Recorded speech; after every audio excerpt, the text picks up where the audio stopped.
Hey guys, for this episode of the Stable Moments podcast, I sit down with an amazing woman, Nicole Hartman. She's a friend that I knew in Georgia. She is an adoptive mom. She's a foster mom. She's fostered 19 kids already, and she's also started her own nonprofit. Listen in to hear her unique approach to loving on the biological parents of her foster kids. I hope you enjoy. Hi, I'm Rebecca Britt, and this is the Stable Moments Podcast, the show where we discuss all things related to the foster care system and early childhood trauma, from foster parents, trauma experts, former foster kids, and beyond. We'll take a deep dive into the complexities of the foster care crisis in an effort to better understand how to fix it.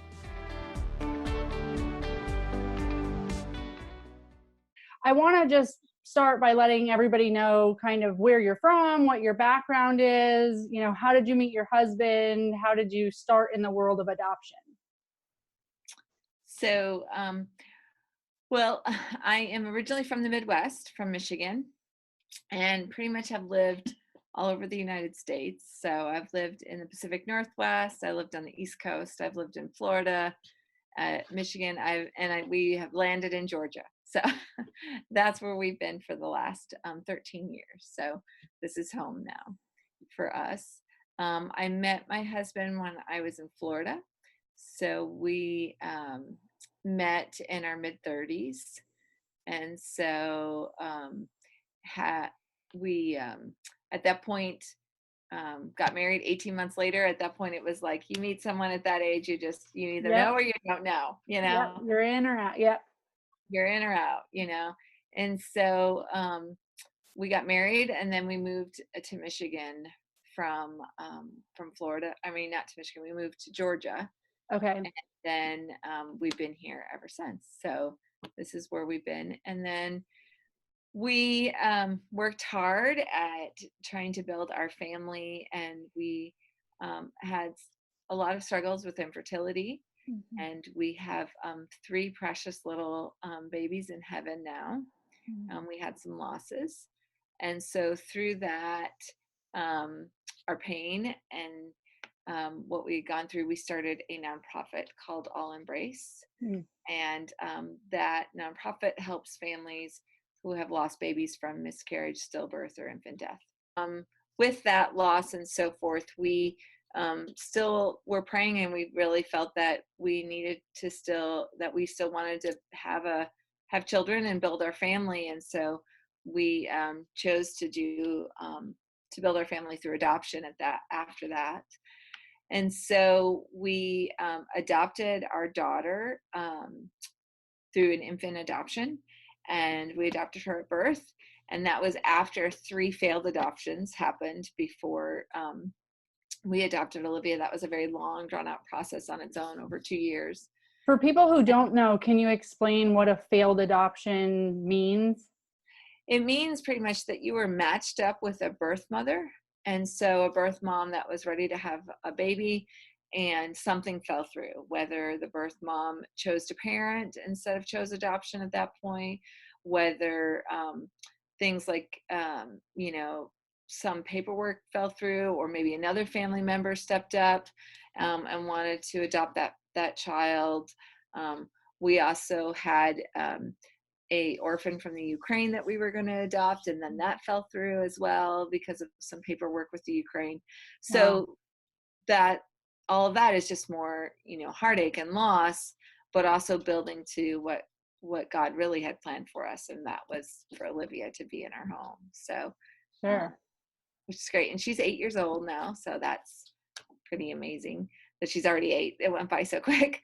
And then probably when she was about 2, Peter and I just really didn't feel like our family was complete, but we really felt like we were just being called to give back in a different way.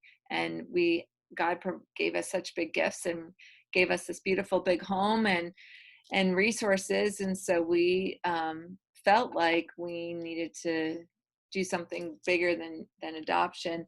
And so we decided to foster at that point. And worked very quickly. We said, yeah, we want to foster on a Sunday. Monday, we were in an orientation, and the following weekend, we were in training. Wow. So it was very, very quick. And then it slowed down because home study and so forth takes a while. So it was about 6 months later before we got our first placement. And our first placement was 3 boys. They were 6, 8, and 10. And you got to meet 2 of the boys that we had in the Stable Moments program. So how old was Olivia when you decided to foster? She was 2. She was 2. Okay. She was 2. And 3. Okay. And what was the adoption process like? Like from you did private adoption, right? So not through Department of. Right. We did do her Olivia's adoption was a private adoption. And we had looked through going through agencies and so forth, and just actually because of All Embrace, a family found us through All Embrace. Oh, okay. So we ended up doing a domestic private infant adoption is what we did with Olivia. So okay. So then and we did an adoption with her birth parents. Oh, okay. So you still have contact, and how do you work out? Is it just between you and the birth parents, or is it part of the adoption agency? Like, how do you work out the terms of an open adoption? Some agencies you work out a agreement before an adoption finalizes. And so that would be like, the birth parents and the adoptive parents come up with an agreement, and then everyone signs it.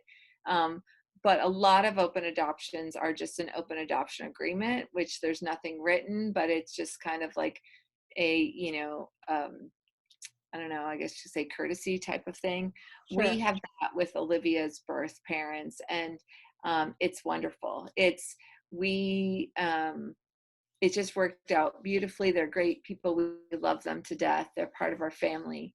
And that when Olivia wants to see them or they want to see Olivia, we figure out a way to make it happen. That's probably once a year, but that's always open. And then we share pictures, and if she's doing something crazy, like she made a great video this last week on selling Girl Scout cookies, and so I also forwarded it to them too because it's adorable. So so those kind of things are what we do, just to have that communication. And sometimes we go months without hearing from them, or them hearing from us. But they're now, she's 8 years old, so there's a big difference, big time span. There definitely was more contact with her birth parents when she was an infant. But it's always been very healthy, and it's so good for Olivia, being the adoptee, to have that open communication and always have that relationship with her birth parents. And it's also good for us because I think this is one of the reasons why I think open adoption is so important, is that it lets the child know that no matter what, me as their adoptive mom and dad, we love her birth parents. And so whenever she has questions or concerns or wants to know something, she's going to come to us. Sure. And not try to figure it out behind our back, or think she's going to hurt us, or she doesn't want, us to be upset. And so because it's just open, and it's just what we talk about, and a picture of her birth mom and dad hang in her bedroom. Sure. And so we just made it a very natural thing instead of this taboo kind of hidden thing that maybe our parents' generation did with adoption. Sure. Yeah. And I've heard of so many kids going off to find their birth parents and being horribly disappointed by what they find. So this is kind of alleviated for her. Mm-hmm, exactly. And it's not, they live a totally different life than we live, and that's wonderful too, and it's great. But I think it's just really good. It's just great for the kid, and it's also it's just a good thing for all of us. There's never going to be, you're going to get that knock on the door, I want my kid back, which some Sure. adopted families have that fear, Sure. But at the same time, they know that she's happy and healthy, and it gives them comfort and peace, and she gets to know a little bit about herself, her history and where she comes from and her origin. Yeah, it feels so much more like a community feel of we're going to all wrap around, birth parents, kids, there's no judgment. it is what it is, and we've stepped up and we love Olivia and they love Olivia, and this is the situation that we're in, without, some of the negative talk or a lot of the confusion that can happen in situations that are closed adoptions. Mm-hmm. Definitely. And that's awesome. I worked with a lot of teenagers, and some of them that were adopted, and it was closed adoptions or adoptions where they weren't allowed to have the information until they were 18. And just to see them as teenagers really struggle with that and that fight. Teenagers are already tough, and but to see them fight with their adoptive parent, their parents on that, and just really struggle to figure out who they are and where they come from, and they don't look like their adoptive parents, and so they struggled with that. And so that was just another confirming to me that open adoption is definitely the way to go. I love it.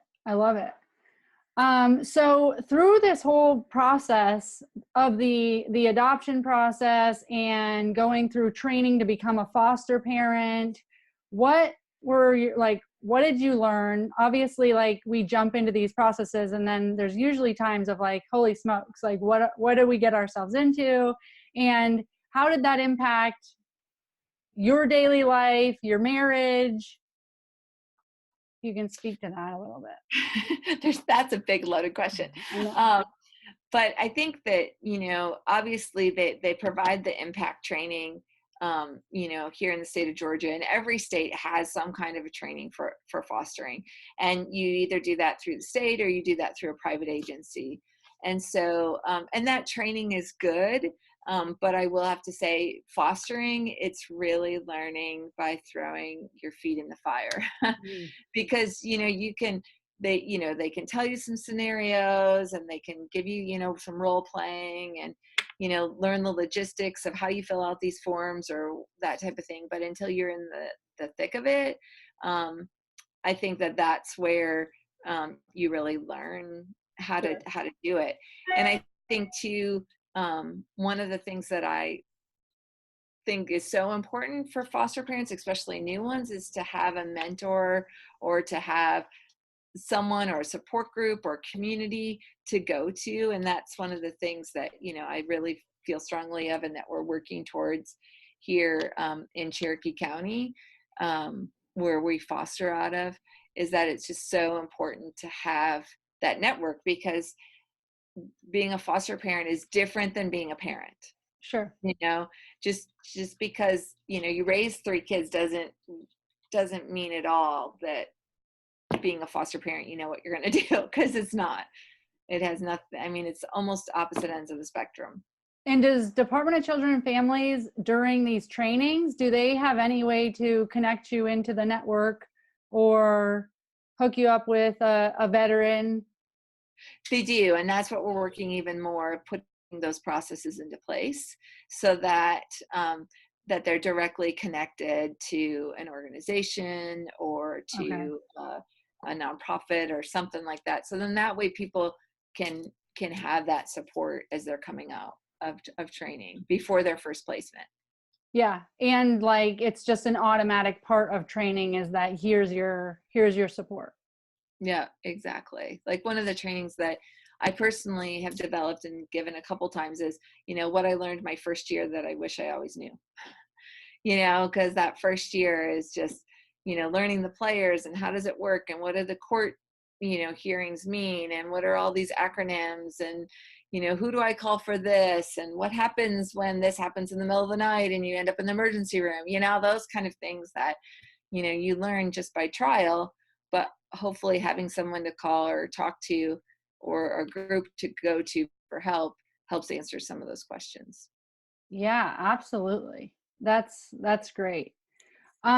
So tell me about the kids that you have fostered. So you said your first foster placements were 3 boys.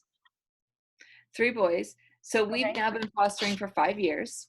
And so we are on our 19th placement right now. Wow. That's awesome. So, yeah, it's great. And most of them were reunification. Sure. Some, went to family, grandparents or aunts and uncles or things like that. So, which is great. And some stayed a week and some stayed 10 months, and Sure. our current placement's been with us for 18 months. So, I think it all is the full gamut. And being a foster parent is, you're kind of that person in the gap, and Mm-hmm. you're there from when they no longer can be with their biological family until a permanent decision or a permanent place for them will be available, whether that's with back home with their mom and dad, or reunification plan, or reunification with another family member, or an adoption. So that's all the different steps. So we're there in between. So we're that in between person. Okay, so I know that most kids in care are having regular visits with their bio parents. Can you tell me a little bit about that and like your take on the supervised visits and how either taxing or rewarding those can be? Well, most children that come into care do get visits with their birth parents. The only time that visits don't happen is if it's unsafe for the child. And so that means that, mom and dad might be having some issues with, some controlled substances, or there's some criminal activity going on, or something like that, are really the only reasons that visits don't happen between the birth family and the child. That contact is still very important, especially with reunification is the plan. Sure. Because you need to keep that bond up. And I think too, and we've had the gamut from newborn babies, up to 17-year-olds, and having that contact with their birth parents is important, especially because most of these kids see their birth parent at their mom and dad at their actually worst and their lowest part in their life. We've had kids that have witnessed the police hauling them off in handcuffs, or them passed out and not being able to be revived, or things like that. And so so they've seen the worst. And so I think part of the visits help these children process their mom and dad doing the work to get them back. And I'm not saying that every visit is peachy and rosy, and there's still a lot of trauma that happens during visits, because kids, depending on their age, and even an 18, a 17-year-old sometimes has a hard time understanding, well, why can't I just be home with mom and dad? I took care of myself anyway. Right. And so you've got a lot of that going on. But I have also found as a foster mom, that the best thing for me to do is to become friends with the birth parents, or at least to have some kind of, might not be my best friends that we go out to dinner and coffee with, but when I treat them friendly and with respect, and that they are my foster son's family, or my foster daughter's family, then what that does is that gives them confidence in knowing that their child's okay. But it also opens up this dialogue of communication. So if I think something's going wrong, or that this kid needs some help, I can have a great conversation with mom or dad, and where maybe DFACS isn't able to do that. And so plus it helps the child. When the child sees that, hey, my foster parents are getting along with my birth parents, then they're a lot calmer with those transitions. And then the whole thing of leaving a visit and having come back to my house that afternoon is a whole lot easier, because they just witnessed me and mom laughing together. Sure. Yeah, that's beautiful. And especially even at a younger age, before they totally even can comprehend everything, when they see mom and I having a great interaction, and then mom straps him back into his car seat in my car, it just helps. It helps the whole situation of, that 3-year-old is like, okay, this is okay. Mom knows I'm safe. It's okay. Yeah. And what you're talking about is this perspective. You said earlier that you're the gap, you're the placement that is the gap between reunification or whatever is going to happen between going into kinship care and going into fostering with that perspective of, I'm going to be the gap. And you could even use the word just, I'm just going to be the gap. really is selfless and takes yourself out of it, which I think is what it causes a lot of foster parents angst when they go into it to be X, Y, and Z to this child. And then they have frustrations with like, I could raise this child better, or have certain judgments about their bio parents, or they don't have that open relationship with them. And I feel like this perspective that I've heard you talk about, and I've heard others talk about, where it's like, always be the cheerleader for the bio parents. If you already know that the state's goal is reunification, and you go into it thinking you're going to be the gap and you're going to help this family, not just this child, but you're going to help this family. I just think that that's so important, and a really important piece for people thinking of possibly becoming a foster parent. That's invaluable advice, I think. Definitely. And I also want to talk to the other side of that too, because I think not saying yes, we're the gap, but our hearts get into it. Like, I become mama bear, Sure. And I think that, people always say to me, I could never do what you do because I could never give back the kids. Mm-hmm. And I think, and I want to say to them, I'm like, yes, you could do what I do. You just have to change your mindset and say, sometimes there's been, a couple kids that have gone back, and it hurts my heart because I don't feel like it's the right decision that they've gone home, but I have to trust that this was the best decision made by all the parties making that decision. And I still grieve every child that goes home. Anyone that knows me knows that I'm a mess when a kid goes home, and because when they're in my care, I treat them just like my own daughter. Like they're my kid. Right. And so I think, when people say I could never do that, I'm like, well, nobody can do that, but it's because you're supposed to love that foster kid. Like, it will hurt when they go home. Mm-hmm. And so being that gap means you love them that much that, yeah, it does hurt when they go home. But I've also seen children go home and they get to be with their birth parents forever. And we all make bad choices in life. All of us do, different degrees. We all have baggage in our past. We all have things that we maybe never worked through, that, rears its ugly head in different ways, whether that's substance abuse or poverty or, whatever that might be. Sure. You were abused, and that abuse, you never learned the proper way of how to love on someone, so I think loving them through that instead of just placing blame. Now, do I get mad? Yeah, I'll be mad. Like, why are you doing this, Mom? You know better, and I've had those conversations with birth moms before, but it's because I love them and I care about them and I want their children to go home to them, because that's what everybody ultimately wants. Nobody wants to take their kids away from them, and when a kid comes into care, it's not, it's a lot goes into that before a kid comes into care, and decisions being made and so forth. And so loving that family through that hiccup, through that mistake, and I always tell a kid, your mom and dad have things they have to work on, we all do. And it's just different degrees. And so I think part of that is being that gap, but also loving them like they're your own. Yeah.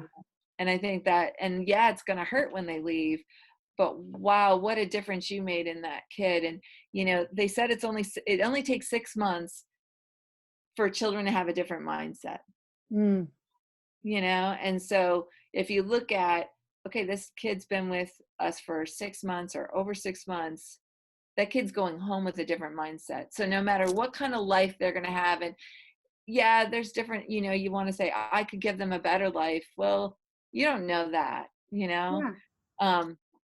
And maybe they need to be raised a certain way because their future is going to be something different and great, Sure. like no idea what that is.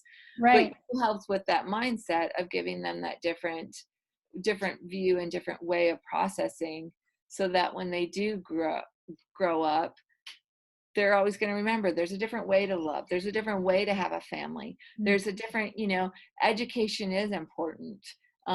Maybe those are things that they're not going to have with their birth families, but there's other things they're going to learn being in that family that they wouldn't learn it being in your family.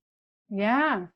I love that. Yeah, there's value from every walk of life, and there's plenty of people that have had completely different, upbringings than we have had, and they are more successful than us. So, so for us, it's really not our call to make those judgments. But yeah, I love that you say, like, you might be the gap, but you're also loving them.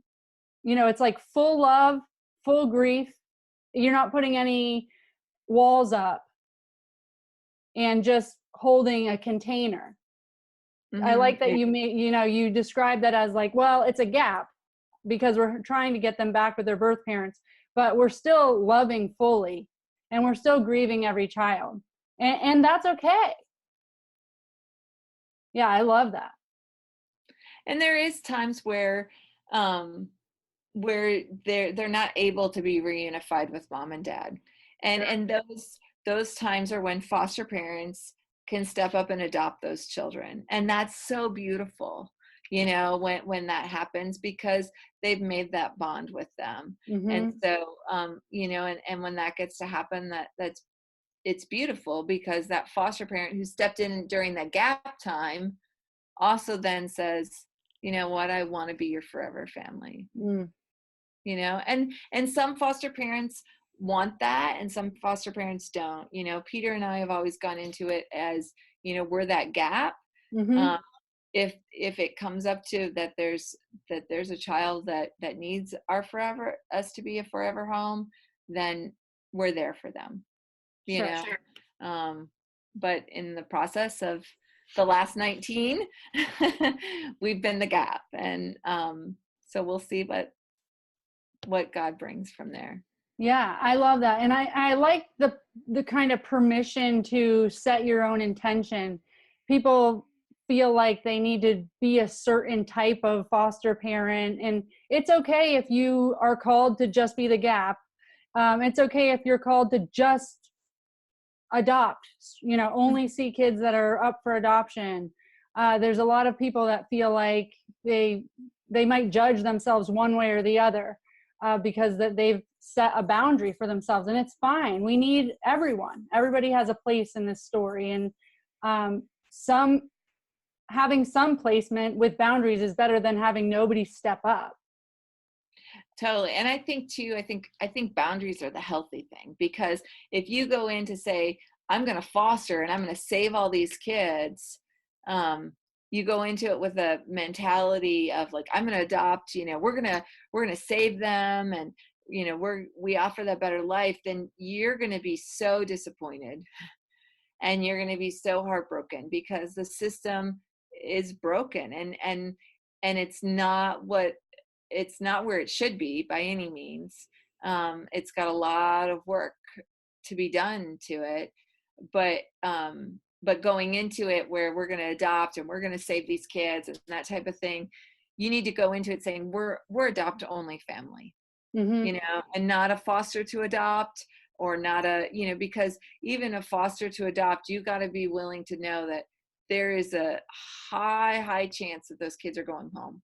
Sure. And in states, and I also have found too, doing this, that different parts of the country handle it different ways.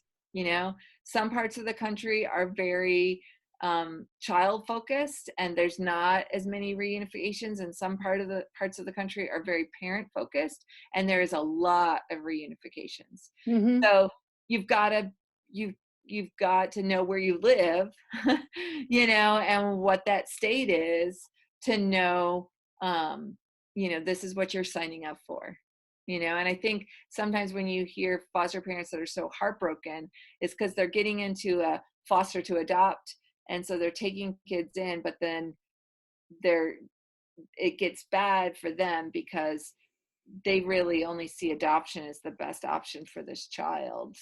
Right. I mean, there's definitely, in the 19 kids, there's a couple kids that I thought we would adopt, and I thought that, we're going to stay with us forever. And I thought we were the better choice, Sure. but that wasn't what the better choice was. The better choice was reunification, and the better choice was a grandparent. And those are, you have to be in a place that you're able to accept that, you know, otherwise you need to set a boundary and say, no, we can't accept that. Sure. And Sure. so it definitely takes to be a foster parent. I think it also takes some time to reflect within of what can we do and what can't we do. Yeah, I love that. And being okay with whatever the decision is. Because there's so much need that just being Right. an adopt only family is so needed, just like just being a family in the gap is so needed. Like Right. there's so much need in the foster care community. Even if it's like, when people say to me, I can't do what you do because I could never give that child back. And I'm like, but you could support me. You could support another foster family. You could be the break for them. You could provide meals for them. You could services. There's so much need to support our foster community that everybody can be involved in supporting foster kids. I agree. And I know some people will say like, well, it seems really selfish, but I only want a girl that's 2 years old or under. And it's like, those exist. There's girls that are 2-year-old and younger, and they need homes. So exactly. And that's okay. That's that okay. is really okay, and take the guilt out of it and that's okay. Yeah. So when did you first learn about trauma and therapeutic parenting? Our very first placement. Our very first placement was some boys who were been through the thick of it, and when kids come into care, nobody really knows their story, Right. When they first walk in the door, and when they're in the DFACS office for the first, hour, 6 hours even, they're scared, they're quiet, they're like they're not their true selves, because that's just they don't know what to do, and even kids that lash out that first hour or two that they're sitting in a DFACS office, that's not their true self either. They could actually be a very sweet, kind, quiet child. They're just like, they didn't know what to do with themselves, so they started screaming bloody murder for an hour. Right. Like, so that first, I always call it the honeymoon, or that period of time when you're trying to get to really know somebody, when you're first living together, or your brand new roommate kind of situation, where the first month or two seems to go okay because you're still trying to figure each other out, and then when kids start learning, like, okay, I can trust you, Sure. and I saw this great quote just the other day, and I wish I could quote it, but it was something about like, when a foster kid starts rebelling or starts acting out or starts it's not because they want to leave your home, it's because they finally start trusting. Yeah. And when a foster parent thinks everything's going great and all of a sudden the kid's like freaking out and you're like, oh my gosh, this isn't going to work, or this kid doesn't belong here, they're really saying to you, no, I love you and I'm trusting you. Yeah. And that's probably the first, so probably about 2 months into our first placement. Well, no, ours started a lot sooner. Ours was within the first week we got to see what trauma really was. And within probably the first 2 weeks of our first placement, we all realized that these children had been through a lot more. Did your training initially talk to you about trauma, the impacts it has, behaviors you might see because of trauma, and then how to therapeutically intervene? Our training talked about trauma. I don't know if I'm sure it gave a few examples of what to do. But when you're doing your training, that stuff you're not processing. Sure. Or you're like, oh, okay, these kids are going to come in with trauma. And that's when I even say, parents who have said, well, I've raised 3 kids and they're all, adults now, I can foster, I've raised kids, I know how it goes. Sure. I know. Because unless you've raised a kid that's had trauma, you don't truly understand trauma in a child. Right. It is completely different than what you can handle. A trauma that happens to an adult, adult has functioning, adult has words, adult knows how to seek help, adult knows how to take care of themselves, to make that happen. Where a child, it doesn't really matter what their age, they don't understand what's going on. Most of them can't understand why their brain is processing this way, why they're snapping, why they're not snapping, why they're not talking anymore. They don't really even understand what they witnessed or what they experienced. And so all of that is so deep, and it just comes out in many, many different forms. Mm. So were you able to access resources on trauma and how to use therapeutic approaches rather than, like they say, you don't do, you're not punitive, or you don't do time out, but you do time in. Did you learn about those, or did you access resources where you could find, so how do I deal with this in the right way? Yeah, well, a lot of it spent time on the computer. Like, what is this? What do you do?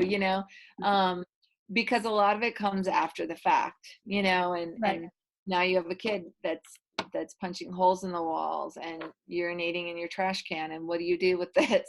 Right. And learning things like time in. Mm-hmm. That was a whole new concept.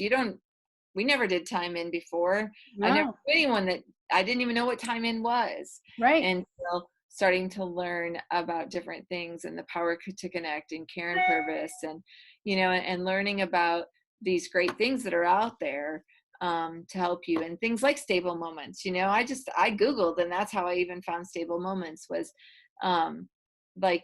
these kids need stuff. They need therapeutic outlets. They need ways of coping. They did bring in a behavioral aid that helped us with some things, but then finding a play therapist, not just a therapist, but a play therapist, to give them better ways of coping through their trauma, and then giving them tools and us tools to help our family, help them. That's great. That's great that you were offered those resources and that you guys utilize them. Definitely. Because I know a lot of a family. I started my career as a post-adoption case manager, and part of the struggle was, as soon as they became adoptive parents, those services didn't continue. And I don't know that they were completely aware that they were on their own now. And it's like, well, the kid this is going to be a lifelong, healing journey.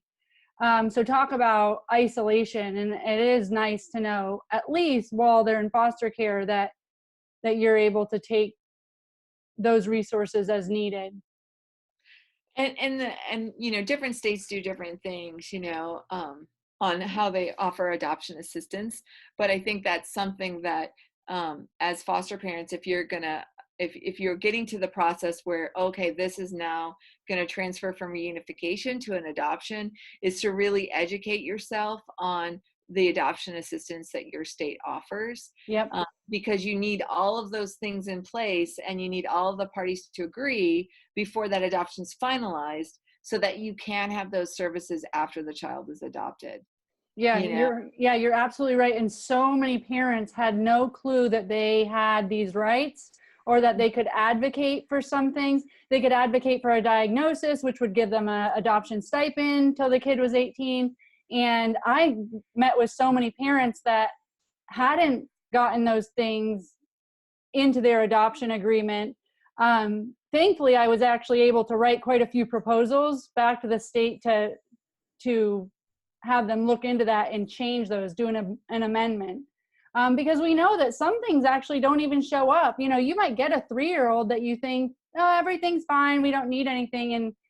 And here we go, 7, 8, 9, you're like, this is from trauma and we should have done something. So even if you've signed the dotted line, there are, in some states, resources where you can go back if you have the right language to use, and you have post-adoption services where you can go back and get some of those supports. But yeah, it's not readily available. You talk to a lot of case managers and they say, like, I don't think we have funds for that.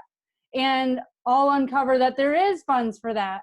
the turnover rate with case managers and keeping up with where the funds are or what was funded this year. It's a lot. You really almost have to become your own investigator. As a foster parent, you have to. And I think that's, those are things to educate, foster parents in, because that adoption assistance for every state, and most states will do a deferred adoption assistance on every case, but you as a foster parent have to request that. And so most states even have that clause in every adoption through foster care. But you have to request that. And yes, you can go back sometimes and amend that. It's just harder. Yeah. But really educating the foster community that, hey, this adoption assistance is out there. And if you are ever in the case where that is coming to, oh, hey, we're looking at adoption, then to do your research and know what is a possibility, Yeah, absolutely. So off the top of your head, because I know people will listen and think, okay, what are the best times? What are the worst times? So what have been some of your biggest obstacles over the 19? And then what have been some of your biggest wins? Wow. I could probably write a book. I'm positive. Yeah. Yeah. And, I want to start with the wins, because it's just to see a kid who went from, complete breakdown to, every day losing it completely. I mean, and we're talking an 8-year-old losing it to the point of worse than a 2-year-old tantrum you're ever going to see, over nothing, to find out that was because of being shut in a room his whole life, but to see him go from that state, that horrible state that you're just like, okay, is this really, like, is this a movie? And to go from that state to see that transformation in that child, and to see them be who they truly are, and loving and smart, and to see them almost lose it and then catch themselves. And it's like the best, like, your heart melts, and you're just like, wow, I got to witness that. I got to be there and walk that journey with him. Now, in the thick of all that garbage and those days when I'm like, how can we do this? We can't do this, to that other point is huge. Or, to see, so it's almost like everything that's the worst that's ever could happen in my home has turned out to be the most beautiful, if that makes any sense. Because you can see that redemption, and that reconciliation happen. To see a birth parent who goes from,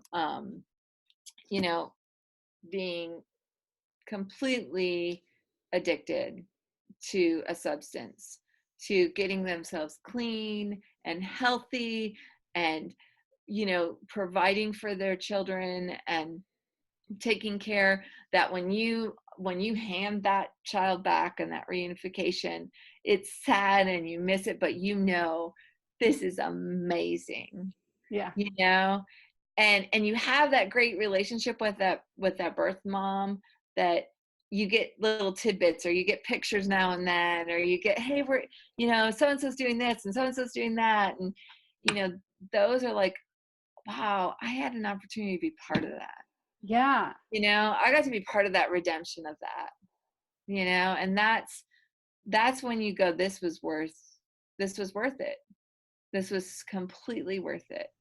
And even the ones that go back and you're just like, this is not okay. There's nothing okay with this, to know that I had, that we had a part in that, we had a part in loving that human being, and that's what we're all supposed to be doing, is loving each other, no matter what the circumstances or the choices that people make. And, there's great things when, a child who doesn't speak comes in your home, doesn't speak, doesn't say a word, and 5 days later comes up to you and says, "Good morning," Aw. and you're just like, and it's nothing grand that makes it the best. It's just those little precious moments that you'll never forget a day in your life. I love it. Make it so worthwhile. I absolutely love it. And once again, advocating for the bio-parent relationship. I love that you just said, once you've made those great relationships, once the child goes home, if you have done a good job at making them feel included in this process, they usually will include you after the child has returned home. And how rewarding is that, that you're a person that, just helped while they were down and probably taught them a lot and gave their child a new mindset and was just there. Like, we need to be there as a community, and having little reminders of that and seeing kids grow is pretty darn cool. It really truly is. And I'm not, because I know there's definitely times where I am so frustrated and so upset at, our birth parents for some choices that they make. And you see them going down the wrong path again, or you see them just making bad decisions or not showing up. And, one of the things I learned, and it's kind of that, thing of, that divorced parent, you never say anything bad about the other parent. The same goes with this. I never, ever in front of those foster kids ever say anything negative about their parents, and I don't ever try to show it either. When there's no visit or something happens, it's always like, "I'm so sorry, mommy was just busy today," or something happened, but mommy will see you next week, or, just really trying to be positive, and when you have the older teenagers, being real with them, what, I don't know what happened, and the other teenager going, "They don't care." And I'm like, I don't think they don't care. I think they made a bad choice today. And that teen being like, "Oh, okay," and even just like for them to even click that I still didn't go to that negative, even though the teen was, I don't go to that negative, even though I want to take that parent out back and give them a piece of my mind, and, and I have called birth parents, but I've built that relationship before I call and give them a hard time, or say, "Hey, why did you do that? So-and-so was so disappointed. Do you know they cried for 3 hours because you didn't show up?" And I think because you've had credibility with them, they're more open to hear that from you. Sure. Because they're not getting that from their case manager. Their Right. case manager's also like, "Check, you didn't show up another time." Right. And that's not the role of the CASA worker. There is really no role Right. for the birth parents to get someone to walk Support. alongside them and support. Right. Yeah. And coming at it like, the level of shame, I can imagine that goes along with having your kids taken away from you. And what is your coping mechanism? Probably something that got your kids taken away from you. So it's a difficult time not to engage in what you know to give you comfort. And do I think that it's the foster parent's job to be the bio parent's caseworker? No, but what a beautiful perspective to be able to say, like, how can we make this work? And I know that this is a difficult time for you, and it goes far if you can build that relationship and you feel like you can tell them this affects your child. And I really like how you said, especially with the older kids, when they said she just doesn't care, and you can say, no, I think she cares, she just made a bad choice. And it really takes the child out of it, out of the choices. The choices she makes doesn't mean or doesn't say anything about you as a person or your value. I think that's huge. And kids want to be talked to like real. Mm-hmm. They've been in real. Lies. And they know lies. So Yeah. They want real. I mean, and it's weird because my daughter's 8. Right. And our first placement, we had an 8-year-old. And I remember talking to him, and I think to myself now, I think, gosh, I don't know if I would talk to Olivia the same way. But Olivia's experiences and her first 8 years are completely different than this young man's experiences were for his first 8 years. With him, I was very real. I was very straightforward. We didn't lie, but we always talked positively, but we never lied. We never hid.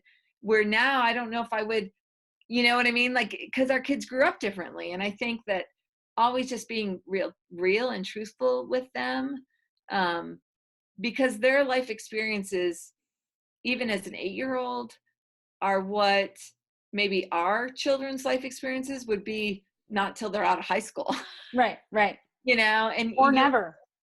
Or never. Yes. Or we pray never in some instances, but even to totally like wrap your head around it. Like, I don't think my daughter could ever wrap her head around being locked in a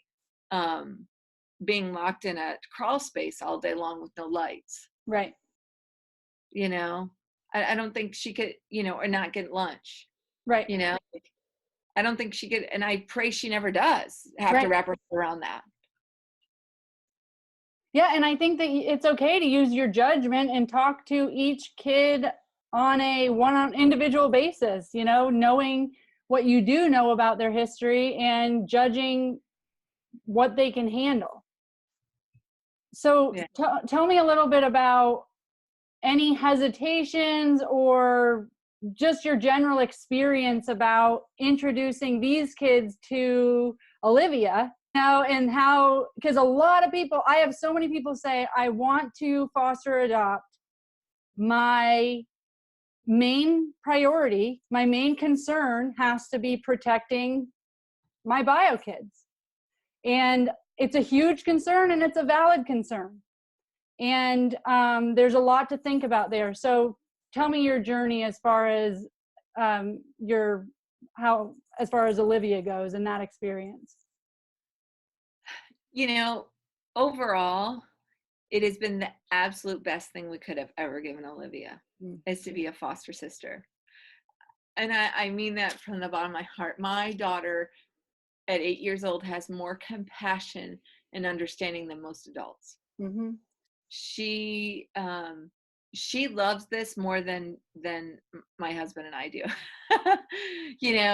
If we go too long without a kid in our house, she's like, Mommy, when's the next baby coming? Mommy, when's the next kid coming? Mommy, we gotta have, and so my fears for her have like literally been put to rest because of our experiences, and has she seen bad? Yeah, she has. She's seen it. And I hate to, in meaning that she's seen misbehavior. She's seen kids that just don't know what to do with themselves. But we do a lot of talking. And I think that's so important. Maybe at 8, she does have a bigger understanding of the world than other kids at 8, because she knows that some kids go through things, that are pretty horrible. She, those kind of things. But I will say that every time a placement leaves, we always sit down with Olivia and have a really long talk. So, let's talk about this. How do you feel about having another kid in the house? How do you feel about sharing your toys longer? How do you feel, what worked, what didn't work for you, and depending, like we've gone from she's age 2 to now age 8, so going in that at different levels, she's had different things. Well, I don't want them playing with my toys, was one of them when a group of kids left. And so we took her most precious toy, stayed in her room, and then her room becomes off limits. Mm-hmm. So doing things that help her cope, but majority of the time it's Peter and I that have the issues, not her. Right. Because she's young, and just like everything else, our kids naturally love. Our kids naturally don't judge. My daughter loves these kids' parents better than I ever could. Sure. She asks about every birth mom all the time. And, so-and-so should say, so how's your mom today? Or how was your visit? And, and she'll make cards for birth moms of the kids. And she, and it even gets to a point sometimes too, where, in fact, we've had such a good relationship with some of our birth parents that when they buy their children a gift, they also have bought Olivia something. Aw. You know, and it's like, how beautiful is that they included that part of our family. And so now, has Olivia been exposed to some things? Yes. And the fear of that for parents is really real. We have learned to take some precautions. You know, she has a room that has no other connection to another bedroom or bathroom. She has her own bathroom, you know, because we had all the same fears, you know, that parents have. You know, one child was removed from our home because we were afraid something might happen. Mm-hmm. You know, and so we very lovingly found the best fit for that person. And you know, and it was a win-win all the way around, because we just want, you know, we do want Olivia to be protected and not cause her harm or trauma. But overall, out of 19 kids, one of them we had a concern with, you know, I mean, Right. and it wasn't, nothing ever happened. It was just a concern. And we had such a good relationship with DFACS. And if, whether you're with DFACS or directly with an agency, they know what your family dynamics are. Right. I mean, there's kids that come into care that they're desperate, but they know, oh no, the Hartmans have a 3-year-old or a 4-year-old or whatever, that kid's not going to be a good fit for that family. Right. You know, and the same with an agency, they're looking out for you, because the last thing DFACS, Child Protective Services, wants to do is harm another child. Right. You know, Right. and Or lose another foster parent because they, right, yeah, because they put the wrong dynamics together. You Right. know, and if the wrong dynamics do get together, they totally, nobody judges, nobody second guesses, everybody understands to find the right fit for that child and for your family. And so we've had great experiences with that.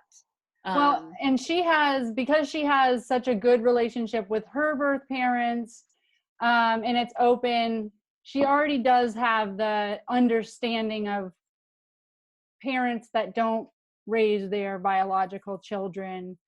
So she is coming from that background, and probably why she has such a, you know, great capacity for empathy for the birth parents, because she has that for her own. Yeah, definitely. And that's so beautiful there, you know, and she just loves. And, you know, we've always been very open with her, you know, why can't so-and-so live with their mom? Like, why aren't they living with their mom? You know, like what? And so just explaining that, you know, sometimes parents, you know, make choices that their children can't live with them. And so they're going to work on these, just like daddy goes to work and mommy goes to work. This mom and dad are going to go to work and work on being better so that their kids can come home, you know, and go home to them. And, you know, we've had those conversations where she has said, well, am I ever going to get taken away from you and daddy? You know, what does that look like? You know, and so we've had those tough conversations of, you know, why that's not going to happen in our family. But, you know, even the best family doesn't realize when things, you know, things can come up and happen, you know, and it's not, kids coming into care is not just one level of the economy level, you know, like Right. it is across the board. You know, and a lot of it is the support system that family has, truthfully, on whether a kid comes into care. Sure. So I know that you have some thoughts on this, and I'm going to be asking everybody that comes on the podcast this question, but what are your ideas on how we end this foster care crisis, which is just getting worse at this point? It is. And I think, you know, probably the big thing before you can even end it is you've got to get the right people at the table. People are making decisions and making laws for foster and adoption, especially adopting through foster care. But they're making laws that have never adopted, have never fostered, have never worked within the system. And the people who have the most influence in that might be foster, an adoption, or not foster, might be the director of a county or the director of a state for child and protective services. When was the last time they did a home visit? When was the last time they sat with foster parents that are upset because this child's not receiving the services that they need? And until a state and even our government, the national government, get the right people at the table, I really don't think we're going to see an end to this crisis. And it's not about who has the most money and what political party you belong to and who gives the most donations on which kind of bills and laws we're writing.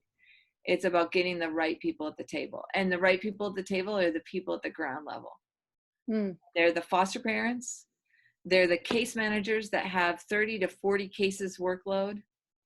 They're the supervisors. They're the CASA workers, not the CASA supervisors. And I think you get all those people at the right table, and you truly listen to them, then you're going to see real change happen. Until the court system starts giving a voice to foster parents, I don't think change is going to happen. Foster parents have the most knowledge out of anybody, especially if they have a relationship with their birth parents. Especially. Foster parents know the most. They know exactly what that kid needs, or at least what's going on, and say, we need services. They might not know exactly what services or exactly what diagnosis, but they know something's going on. And they know this kid needs stuff. If they have a good relationship with the birth parents, let me tell you, firsthand knowledge, those birth parents tell you everything. You know the whole story, more story than you ever care to know.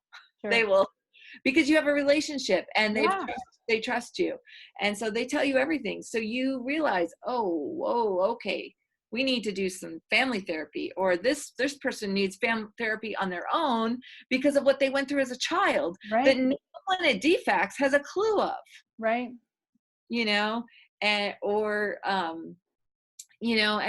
know foster parents that, and even myself, have advocated that it's time for a child to go home, because that birth mom's done the work, or the birth mom's at a place, the kids are at a place even.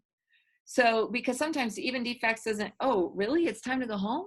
And you're like, and it's not that DFACS isn't doing their job, Department of Children and Family Services. And I say DFACS because here in Georgia, that's what it's called. But every other states, use different things. But it's that they have too much on their plate. And we're asking people to make decisions for kids and to make things happen for children that are in their early 20s, that have hardly any experience. And you're asking them not to make decisions about 2 or 3 cases. And mind you, each case could be, 1 to 5 kids. Right. So we're not talking, just 3 kids. We could be talking about 15 kids, But right now, at least in the state of Georgia, we have case managers with 30, 35 cases. And even people who have 10 plus years experience, that's going to be a hard task. But you're taking people with 6 months experience, have that kind of task, you're talking about failure. Right. All the way around. Right. And it's not, nobody gets into to working for the Department of Children and Family Services because it pays a lot of money. Right. People get into social work and fostering, and the foster care system because of their heart and because of their compassion and because of how they're made. So when you set people up for failure, you're setting them up for failure when you give them those kind of cases. I don't think any foster worker should have more than 12 cases, period. Knowing what has to happen, and for it to really, really happen efficiently for the kids, of what the kids need, of what the birth parents need, about how to make reunification happen. 12 to 15 cases is the max of what a human being can handle. And we're off the charts. We are more than doubled. And I don't think that's just a Georgia problem. I think that's the countrywide problem. Mm-hmm. And that takes money. And when states cut budgets, foster care seems to be one of the first things they cut. Mm-hmm. And that should always be the last thing you cut. In Mm-hmm. fact, you should always just keep giving them money. Mm-hmm. But I also think too is, so you got to get the right people at the table to really learn what the right thing is to do for these kids and for these families. But then you also have to look at the root problems. Like, what is the problem? Why did Georgia go from having 4,000 kids in care to 14,000 kids in care in 4 years? Something happened, right? Like, what happened in Georgia? Was it an influx of immigrants? Was it, was it an opioid crisis? Was it the meth labs that are being built in North Georgia? Was it, what was it? Well, I've even heard that the argument about Georgia's numbers were actually that it was a good thing because they invested more money in caseworkers, therefore less kids were falling through the cracks, more kids were coming into care that actually should be in care. So I know the numbers that you gave seem staggering increase, and I know there's a lot of reasons for why the foster care crisis is going up, but numbers in care don't always mean that there's more kids coming into care. It might mean that we're actually addressing some of the issues, and kids that should be coming into care are coming into care. So, and that's great. I mean, because that is the other thing too. Okay, well, there's 14,000 kids that need attention. But the problem is that because now there's 14,000 kids, our system's not set up to handle 14,000 kids. You don't have foster homes for 14,000 kids. Now we have, 9 and 10-year-olds in group homes, which never should be. I don't think any kid should ever be in a group home, much less a 9 and 10-year-old. Sure. You've got, so you don't have those resources. You don't have the case manager resources to handle those 14,000 kids. And so then what happens is then states start making decisions and start making laws of returning kids too early. Of not following and then the court system gets overloaded, and then we're not making finalization choices for kids. I mean, there's timelines for a reason. Kids are supposed to have a permanent plan within 18 months. It's 3, 4, 5 years sometimes, before they're having permanent plans. And it's because so more money needs to be invested to handle that when you get to that level. The last thing I want to see is us not take kids into care because we don't have the funds to handle it, that type of thing. And so something has to be done to help with that. But I think too, is you've got to get the right people at the table to be talking about these things, and not career politicians who go, oh yeah, let's do something for foster care, or even bring it up, or don't even ever bring it up, Right. Well, and it's an investment. You do this right, and you start ending the cycle. Mm-hmm. We say it's going to cost money now, and that's too much money. But if we can get a kid with a permanence plan quickly, and we can do right by that child, and they're able to have a nurturing environment, or the parents are able to get the support they need, then that kid's a lot less likely to have their own kids go into care or be homeless or be on state subsidies. So this not being a priority kind of baffles me. Mm-hmm. because of the economic burden alone. Yeah, and it seems like that's their excuse, is we just don't have the money. And it's when 70% of kids that have been in foster care end up incarcerated, that alone should be staggering to all of us. Alone should just want to make all of us like scream out loud as loud as we can, because that was not the kid's choice to come into care, but it was because that when they were brought into care, it wasn't handled correctly. We either sent them home too early, we didn't give their parents support that they needed, or we didn't find a permanency plan for that child that was healthy. And that's why that child ended up in incarcerated. And 70%. And I don't even know what the statistic is, and I'd love to learn that one too, which I'm going to need to from doing this. But of the kids that grew up in care, then their own kids end up in care. Yeah. I've had now 3 different cases where that birth mother was also in foster care at some point in time in their life. Right. And when I advocate for birth parents, I say all the time, like, guys, these are not adults, they were just kids that turned 18. Like, nothing miraculous happened at 18 that now they should be responsible and all of this. Like, they have all the trauma that they had. They might have been in foster care too.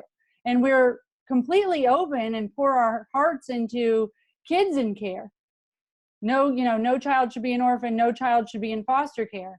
But why our perception changes so much because they've turned 18 and now they should, be responsible and know how to make good choices and know how to parent their own kids. It's not feasible. They need as much support as the kids. Mm-hmm. So Definitely. yeah, I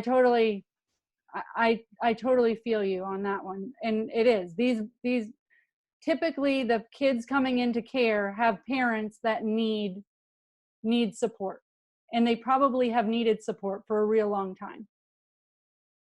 Yeah. And I think that's a society issue, and then that becomes a political issue, because then it's, government subsidies, and how much do we give handouts, and how do we give handouts, you know what I mean? And like, and where does the nonprofit sector step in too?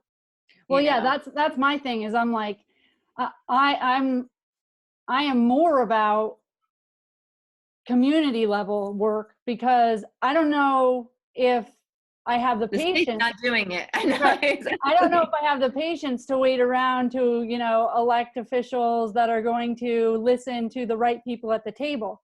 So one thing I feel like we can do now is, like, your neighbor can mentor a kid. You can bring lasagna to a foster parent. You as a foster parent can try to help understand your bio parent. I mean, there are things we can do that are making a difference in, as you see, individual lives, which that's a huge deal. I mean, if you change the trajectory for one kid, it's a huge deal. That's his kids and the kids after that. So I always go back to this, like, what can we do now, and can we take some of our power back, because we're going to need to. And honestly, I mean, this is my belief, but it's our problem. It's our community. It is our problem. It is. And it's everyone's problem. Yeah. It's our society, and it's our, we take control of it. I totally agree. And I think the private nonprofits can have such a bigger voice at the table once again, and can do so much more. There has to be processes in place to allow them to do that too. Yeah, and I think some of it is just, where's the table? Where do I come to it? And I do hope, even by something as simple as this podcast, like bringing people together to just, your voice is valuable, your opinion matters. I certainly don't have all the answers, and I don't know what it's like to be a police officer responding to a call. I don't know what it's like to be a judge sitting in that situation. I have not been a foster parent. So let's start bringing some of these voices together and just empower people to know that, nobody should feel like their voice or opinion in this matter doesn't matter, because they have a place. And like you said, the people that are in charge are way more removed from the situation than the people on the ground level. So I love that. I love that answer. And and too, I think it too is that mutual respect in that team approach. It's not the case manager against the foster parent. It's not the birth parents against the foster parent. It's not, the judge against DFACS, against the case managers and the children department services. You know what I mean? Like it's when we come together as a team is when you really see things happen and you see success happen, and I think when you get past all of that and you can do that, it happens. How we get there is tough because as a foster parent, I can tell you, I'm the first one, and I've kind of developed a reputation within my county. Oh, it's Nicole, because I'm not gonna I fight for my kids tooth and bare. Like I am mama bear to a T. I fight for them constantly, and I'm gonna call people on the carpet if you're not doing your job. And it's not that I don't think you're a good person. It's this kid deserves me to fight. And I so understand you have 30 other cases, but right now, this is the case I care about. Right. Because this is the one in my home. This is the one I'm the mom to. This is the one I'm going to make it work, And I also think when a birth parent sees you're like that and that you fight for those kids like that, it also gives them, I have seen them give me more respect, but and understanding as well. And I've also seen when you develop that relationship with a birth parent, they're apt to have more understanding and be less demanding on my time. Does that make sense? That makes sense. And like you're leading by example. You're showing them how you do advocate. Mm-hmm. Yeah. And all of my kids, like one of my goals too is because a lot of times our system is so difficult. Let's just be honest. Anything you get from the system, whether that's the court system or the educational system or the services system or whatever, it's hard. It's not easy. There's tons of paperwork. There's tons of processes. A lot of times it's ridiculous process. I mean, just to get yourself on WIC and get milk or formula for your baby, the process is ridiculous. Mm-hmm. And so you think about, you have a mom who maybe has had education, maybe hasn't, who is going through her own stuff, maybe has had addiction problems, maybe hasn't, but that it's harder to make things happen. You've got a mom who maybe is dealing with an abusive relationship, but has to make things, trying to provide the best for their kids, or you're dealing with a homeless mom that doesn't have an address to give. How do they get on WIC? I mean, for me, to put a child on WIC, it's like a 6-step process. 6 times you have to drive there. I mean, and then that's just one example. So even to provide these services for our families to be successful is hard. And I get that they want processes in place so people aren't abusing things, or I don't know, maybe that's the reason it's there. I'm not quite sure. But, but to help that birth mom get those processes in place so that when that child goes home, those processes are already there. That child already has WIC. That child already has an IEP in school. That child already is enrolled in a CAPS program that can be continued once that child goes home, or in a daycare center that will continue to work with that birth mom. Like whatever that might be, those little things. Like when I know a kid is definitely on their way home, my goal is to get them as many things lined up as I possibly can, to make that be successful at home. Now, I can't make mom call to schedule those appointments that you made or to get the child there, but to get them to that place makes it so much easier for everyone. Yeah. And it kind of, it can lessen the feeling of being overwhelmed. It gives them the support that they need to see some of these things are possible and we're going to take care of you. Yeah, that is huge. That's huge. I mean, it really I didn't realize the amount of support that bio parents lacked. You have All Embrace is your nonprofit, right? Yes. And I want to make sure that you promote this because so often people are led to foster and adoption because of infertility issues or because of loss, like your story. So I would like anyone who finds the need for your service to be able to look you up and get connected. So tell us a little bit about All Embrace and how people can find you. So it's allembrace.com. We are on the internet. We have a website and a Facebook page and Instagram, all those kind of social media outlets. We are based here in Georgia, and we do have some chapters around the country. But we have serviced families all the way from Australia, all the way around. And so we provide support groups for families. We provide services, anything that has to do with the loss of a baby, pretty much from conception to birth. And so whether that's services in burial and finding resting places, to just support, to what to do when you're told you're going to miscarry this child, all those really, really hard subjects that nobody wants to talk about, that literally sucks the life out of the room.